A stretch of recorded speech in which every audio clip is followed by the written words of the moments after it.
فل مستی کا ٹائم ہوتا ہے. وجہ اس کی ہے, ان کے الفاظ دیکھو, کہہ رہے ہم صبح سے تھکے ہوئے ہیں, مغرب کی اذان ہونے والی ہے, فرش کمپلیٹ کریں گے, گھر جائیں گے, تھکے ہوئے ہیں نا ٹھیک ٹھاک, دہاڑی ملے گی, گھر جائیں گے, نہائیں گے, دھوئیں گے, منجی پہ بیٹھیں گے, بیوی بچے ہمارا انتظار کر رہے ہیں, شدید بھوک پہ کھائیں گے کھانا, اس کے بعد لمبے ہو کے سو جائیں. کل کا نہیں, دہاڑی آج کی ہے, کل کی نہیں ہے. ان کو صرف پہ خوشی ہے, کام ملا ہوا ہے یار, کام ملا ہوا ہے. سمجھ رہے ہو کہ نہیں سمجھ رہے؟ ان کو خوشی اس بات کی ہے کہ ہمیں کیا ملا ہوا ہے, ٹھیک میں کام ملا ہوا ہے, مزدوری مل گئی, یہ بہت بڑی خوشی ہے ان کے لیے. اور انہی دنوں میں کروڑ پتی لوگوں کو ڈپریشن میں دیکھ رہا تھا. تو خوشی کا تعلق, حکیم اختر صاحب رحمہ اللہ تعالی ایک جملہ بڑا اچھا فرمایا کرتے تھے کہ بادشاہ اٹیک ہمیشہ بادشاہ پہ کرتا ہے, بادشاہ کبھی بھی بھگیوں کو اور نیچے طبقے کو اپنا ہدف نہیں بنا. کبھی آپ نے کسی ملک کے بادشاہ کا خلاف, کسی بادشاہ کا بیان کسی جمعدار کے خلاف نہیں سنا ہوگا. یعنی سعودی عرب کا بادشاہ کہے کہ پاکستان میں وہ جو فلاں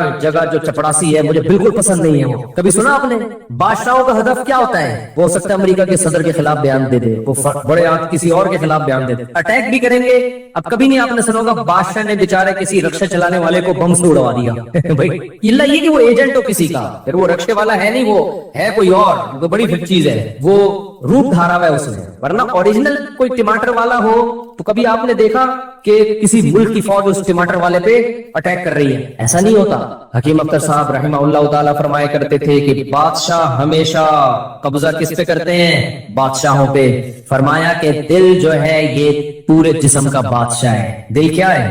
اللہ کو جب کوئی ناراض کرتا ہے, اللہ کا جب کوئی ذکر نہیں کرتا, تو اللہ تعالیٰ اس سے پیسہ نہیں چھینتے, نہ اس سے گھر چھینتے ہیں, نہ اس سے اس کی جو ہے نا خواہشات چھینتے ہیں. اللہ ڈائریکٹ اٹیک کس پہ کرتے ہیں؟ دل پہ. دل اپنے قبضے میں لے کے پریشانی ڈال دیتے ہیں اس کے اندر. اللہ دل, حدیث میں آتا ہے کہ جو دل ہے نا بین اصبعی الرحمن, اللہ کی 2 انگلیوں کے درمیان میں یہ دل, ایسا کنٹرول ہے اللہ کو. تو اللہ کیا کرتے ہیں؟ دل کو لے کے اس میں کیا ڈال دی؟ بے سکونی بھر دی اس میں. چل بھائی سب کچھ ہے, خوشیوں کے سارے اسباب, 1000 گز کا بنگلہ, واش روم ایسا, غریب آدمی جائے بولا یار ایسا تو میرا بیڈ روم نہیں ہے جیسا ان کا واش روم ہے, ہر کمرے میں اے سی لگا ہوا ہے, بل کی کوئی ٹینشن نہیں, اتنا پیسہ, روڈیں صاف, سڑکیں صاف, کوئی ٹینشن نہیں. اور آج کل کے جو سیکولر لبرل لوگ ہیں ان کو تو وہ والی ٹینشن ہے ہی نہیں جو ایک مولانا ٹائپ کے لوگوں کو ہوتی ہیں. سمجھ رہے ہو گے آپ بھائی؟ وہ جو ٹینشن جو جس کو ساری دنیا ٹینشن سمجھتی ہے, یعنی شادی کو, بیوی کو, تو وہ والی ٹینشن سے تو یہ کیا ہوتے ہیں؟ بالکل آزاد. گرل فرینڈ والا سیٹ اپ چل رہے ہیں لوگ, اتنا کچھ, کوئی ٹینشن بظاہر نہیں ہے. اللہ کہتے ہیں کوئی بات نہیں, تو نے مجھے ناراض کیا نا, تو ان تمام تر وسائل کے باوجود تجھے ناکام کروں گا میں. کیونکہ اگر وسائل چھین لیتا نا اللہ تعالیٰ, پھر تو بھائی ہر ایک کو ٹینشن ہو جاتی ہے. اللہ کہتے ہیں ان ساری خوشیوں میں ان خوشیوں پہ اٹیک نہیں کروں گا, میں بادشاہ ہوں. بادشاہ حملہ کس پہ کرتے ہیں؟ بادشاہوں پہ. تیرے دل کو اپنے قبضے میں لے کے اس میں سے سکون نکال کے اس کی جگہ کیا ڈال دوں گا؟ بے سکونی. جتنا گناہوں میں لذت حاصل کرنے کے لیے آگے بڑھے گا نا, اچھا پھر ایسا شخص کیا کرتا ہے جب بے سکون ہوتا ہے؟ تو پھر وہ سکون کے لیے شراب کباب کی طرف جاتا ہے, لڑکیوں کی طرف جائے گا, زنا کی طرف جائے گا, دوستیوں کی طرف جائے گا, فحش موویز کی طرف جائے گا.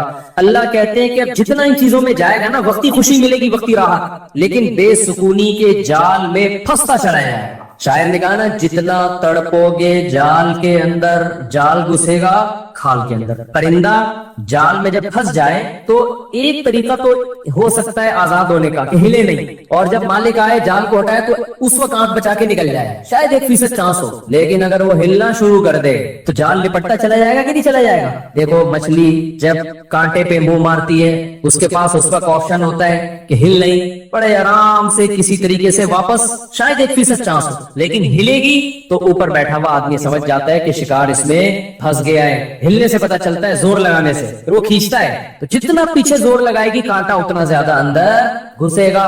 تو نافرمان کیا کرتا ہے؟ وہ سکون کے لیے فحش فلموں کا سہارا لیتا ہے, وہ لڑکیوں کا سہارا لیتا ہے, وہ نشے کا سہارا لیتا ہے, شراب کباب کا سہارا لیتا ہے. اللہ کہتے ہیں میں نے تجھے کہا تھا کہ تو شریعت پہ نہیں چلے گا, مجھے یاد نہیں کرے گا, بے سکونی میں جائے گا, تو کم بخت اس بے سکونی کے علاج میں اور زیادہ بے سکونی کے اسباب اختیار کر رہا ہے.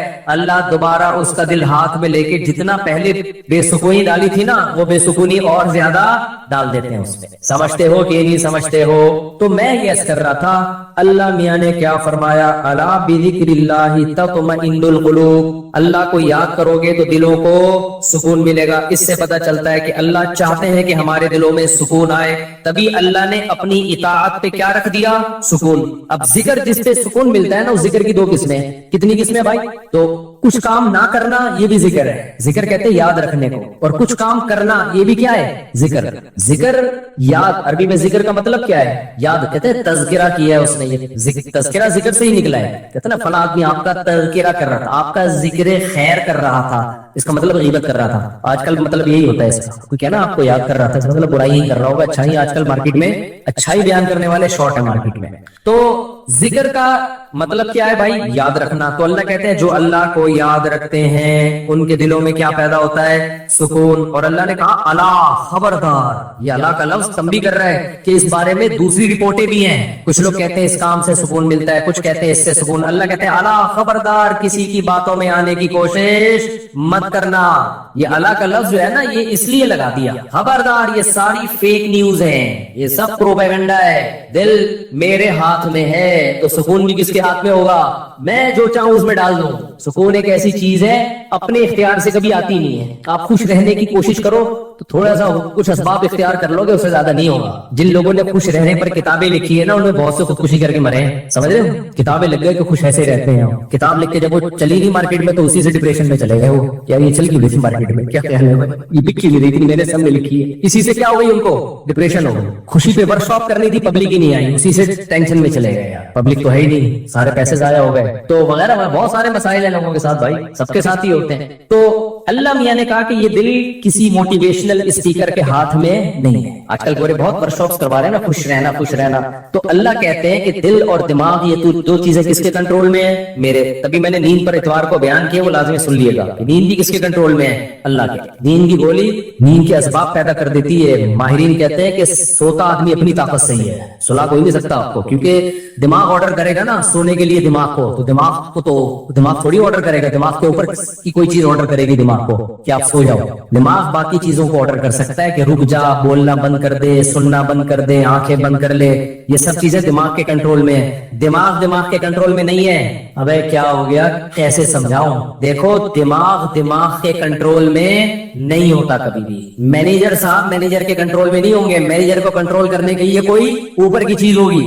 حکمران کو اوپر کی طاقتیں کنٹرول کرتی ہیں. اللہ سمجھتا ہے کہ نہیں سمجھتا؟ تو پھر وہی سیاسی باتیں نہ شروع ہو جائیں, اس لیے میں واپس چل رہا ہوں. عوام بھی کنٹرول کرتی ہے بعض دفعہ, بنگلہ دیش میں جیسے کیا ہے. خیر, تو اچھی خبر ہے الحمدللہ, بنگلہ دیش سے بہت اچھی نیوز آ رہی ہے. جماعت اسلامی کے پرانے بیچارے بوڑھے لوگوں کو صرف اس بیس پہ پھانسی پہ لٹکایا حسینہ واجد نے. اس نے لٹکایا کہ پاکستان کی حمایت, سیاسی اختلاف تھا بھائی. اس کے بعد تو وہ بغاوت نہیں کر رہے تھے نا, بہت ظلم مچا کے رکھا ہوا تھا. اچھا, اس پہ بنگلہ دیش میں جو انقلاب آیا اس پہ لوگ میرے بیانات پہ تبصرہ کر رہے ہیں. مفتی صاحب تو کہتے ہیں حکومت کے خلاف بغاوت جائز نہیں ہے. بھائی ہم مسلح بغاوت کے قائل نہیں ہیں. مسلح تلوار لے کے عوام نے وہاں مسلح بغاوت نہیں کی ہے, مسلح بغاوت نہیں کی ہے عوام نے. پوری عوام جمع ہو گئی تھی. آپ کے ہاں تو عوام ہے, ابھی کیا میں بولوں, کراچی کی تو ماشاءاللہ عوام کو اللہ ہدایت دے. یہ اس ظلم کے خلاف نہیں دھرنا کر سکتے جو براہ راست ان کے اوپر ہو رہا ہے. جو قتل ہو رہا ہے نا کراچی کی گلیوں میں, گٹر پہ تو بیان ہم نے چھوڑ دیے, ابھی تو قتل و غارت پر بات کرو. جس طرح سے کراچی میں ڈاکوؤں کا راج ہے, بات پہ 5-5 ہزار کی خاطر بندہ قتل ہو رہا ہے. کراچی کی عوام اس پہ احتجاج نہیں کر رہی ہے. حسینہ واجد جیسی انقلاب کہاں سے لائے گی؟ اس لیے ہم کیا کریں, ہم مسلح اس کی بات کرتے ہیں, کیونکہ اگر مسلح بغاوت ہوگی پھر تو خون خرابہ ہوگا, بہت بربادی ہوگی, پھر کٹیں گے, وہ مریں گے. نتیجہ پھر غیر جو طاقتیں ہیں وہ قبضہ کر لیں گی. اس کے ہم قائل نہیں ہیں. باقی عوام کا عوامی احتجاج وہ اس کا رائٹ ہے, اس کا حق ہے. خیر, تو بات یہ چل رہی تھی میرے بھائی, تو اللہ کا جو ذکر ہے جس سے انسانوں کو سکون ملتا ہے, دیر آر 2 ٹائپس آف ذکر. کچھ کام کرنے کے ہیں اور کچھ کام بولو نہیں کرنے کے. دیکھو آپ کا زنا کا دل چاہ رہا ہے اور زنا کے اسباب بھی ہیں، آپ زنا نہیں کرتے، آپ نے اللہ کا بہت بڑا ذکر کر لیا، حالانکہ کچھ بھی نہیں، دیکھنے میں لگے گا آپ نے کوئی ذکر بولو نا نہیں کی، دیکھنے میں کچھ بھی نہیں کیا، کتنا بڑا ذکر کیا کہ میزان کے ترازو میں قیامت کے دن اس سے بھاری کوئی نیکی نہیں ہوگی۔ نبی صلی اللہ علیہ وسلم نے فرمایا سبعۃ یظلھم اللہ فی ظلہ یوم لا ظل الا ظلہ، 7 آدمی ایسے ہوں گے جن کو اللہ اس دن عرش کے سائے میں جگہ دے گا جس دن اللہ کے سائے کے علاوہ کوئی سایہ نہیں ہوگا۔ ان میں رجل شاب، ایک وہ نوجوان، دعتہ امرأۃ ذات حسن و جمال، او کما قال صلی اللہ علیہ وسلم، جس ذات حسن و مال، غالباً مال کے الفاظ ہیں، حسین بھی ہو مالدار بھی ہو، ایسی عورت زنا کی طرف دعوت دے۔ یہ جواب میں یہ نہیں کہہ کہ میں بوڑھا ہو گیا ہوں یا میرے اندر رغبت ختم ہو گئی ہے یا مجھے سوسائٹی سے ڈر لگتا ہے، کسی نے خفیہ کیمرہ نہ لگا دیا ہو، ان سب چیزوں سے میں گھبراتا ہوں، نا نا نا نا نا، یہ کہ سارے اسباب موجود ہیں، صرف ایک رکاوٹ ہے، انی اخاف اللہ، آج میں اگر زنا کروں گا تو کل مجھے اس کا حساب دینا پڑے گا، اس کی سزا اللہ نے جہنم کی آگ رکھی ہے۔ نبی نے فرمایا اس بیس پہ جو رک گیا، دعوت عورت دے رہی ہے اور یہ رک جائے تو یہ بہت بڑا ذاکر ہے، اس نے تہجد گزاروں سے زیادہ اللہ کا ذکر کیا ہے۔ ہم تو اس کو ذکر اللہ کرنے والا سمجھ رہے ہو، اس پوری رات تہجد پڑھتا رہے، تلاوت کرتا رہے، تو کہتے ہیں بڑا پہنچا ہوا ہے، بھائی یہ اس سے زیادہ پہنچا ہوا ہے، صحیح ہے نا؟ اللہ اس کو بلائے گا اور اللہ کہے گا ایسے تمام لوگ سائڈ پہ آ جائیں۔ دیکھو لائن لگی ہوئی ہوتی ہے نا جب دھوپ میں، رش میں، اور کہیں جیسے پہلے بل جمع کرانے کے لیے لوگ جمع ہوتے تھے تو موبائل میں اپلیکیشن آ گئی، بل جمع کرانے کے لیے نہیں، لوگ لمبی لمبی لائنوں میں لگے ہوئے، پاسپورٹ کی لمبی لمبی لائنیں لگی ہوتی ہیں، اچانک کوئی آفیسر کہے بیچ میں سے ہاں بھائی آپ ادھر آ جائیں، گڈی ہو شاید چلاؤ، آپ آ جاؤ، آپ کو کیسا لگے گا بھائی؟ زبردست۔ میں سعودی عرب میں تھا تو لمبی لائن لگی ہوئی تھی، وہ کوئی امیگریشن آفیسر نے پتہ نہیں کوئی پہچان لیا ہوگا یا کوئی تعلقات ہوں گے، آپ سائڈ پہ آ جاؤ۔ مجھے بڑی شرم آ رہی ہے بھائی یار، میں پگڑی میں اور یہ لوگ بولیں گے یار ہم بیوقوف ہیں جو لائن میں کھڑے ہوئے، لیکن سعودی عرب میں آپ نو نہیں کر سکتے، وہ اگر آپ کو عزت دے رہے ہیں تو آپ کو عزت لینی پڑے گی، ٹھیک ہے نا؟ ورنہ پھر جو وہ بے عزتی دیتے ہیں نا وہ اس سے ڈبل ہو۔ وہ کہیں کوئی ہمارے دوست تھے، انہوں نے کہا کہ بھائی مفتی صاحب لائن میں کھڑے ہوئے، اب میں جا رہا ہوں، لوگ یار یہ کیا آیا ہوں، میں کہہ رہا ہوں بھائی میں گن پوائنٹ پہ جا رہا ہوں، مجھے شوق نہیں ہے، مجھے اللہ کی قسم مجھے لائن میں لگنے کا شوق ہے، ایئرپورٹوں پہ بھی، کراچی ایئرپورٹ پہ بھی جب جاتا ہوں لائن میں، اب کیا ہوتا ہے کہ وہ ہوتا ہے ان کا کوئی ایئرپورٹ کا کوئی سسٹم ہے کہ جو خاص مشہور لوگ ہیں یا کچھ ان کو کوئی پروٹوکول ملتا ہے، وہ گن پوائنٹ پہ ہو رہا ہوتا ہے، تو مجھے لوگوں سے شرم آ رہی ہوتی ہے، لوگ کیا بولیں گے یار، تو یہ خوشی خوشی نہیں ہوتا سب کچھ، تبھی ہم حتی الامکان کوشش کرتے ہیں کسی کو بتائیں نہیں، کوئی پروٹوکول لیں ہی نہیں، منہ پہ کپڑا ڈال کے جائیں، تو ہماری کوشش یہی ہوتی ہے۔ اچھا بھائی میرے بھائی، تو پھر کیا وہ بات کہاں سے کہاں ہے، میں بہت زیادہ گھوم رہی ہے آج، تو الا بذکر اللہ تطمئن القلوب، جس کو زنا کا موقع ملا اور اس نے زنا نہیں کیا تو یہ سب سے بڑا ذاکر ہے اللہ کی نظر میں، ذکر کرنے والا ہے، دیکھنے میں کچھ بھی نہیں ہے بھائی۔ تو اس لیے علماء کہتے ہیں ذکر کی 2 قسمیں، کچھ کام نہ کرنا، یہ بھی کیا ہے اللہ کا ذکر، بد نظری کا موقع ملا، انٹرنیٹ گھر میں موجود، کمپیوٹر موجود، دیکھنے والا کوئی نہیں، فحش فلمیں کھلے عام چل رہی ہیں، آپ کس کے خوف سے بچ جاؤ؟ اللہ کے خوف سے، نہیں یار کوئی اسباب اختیار کرو، بھاگ جاؤ یہاں سے، کوئی ہیلہ اختیار کرو، یہ کم نیکی نہیں ہے بھائی، یہ بہت بڑی نیکی ہے، سمجھتے ہو کہ نہیں سمجھتے؟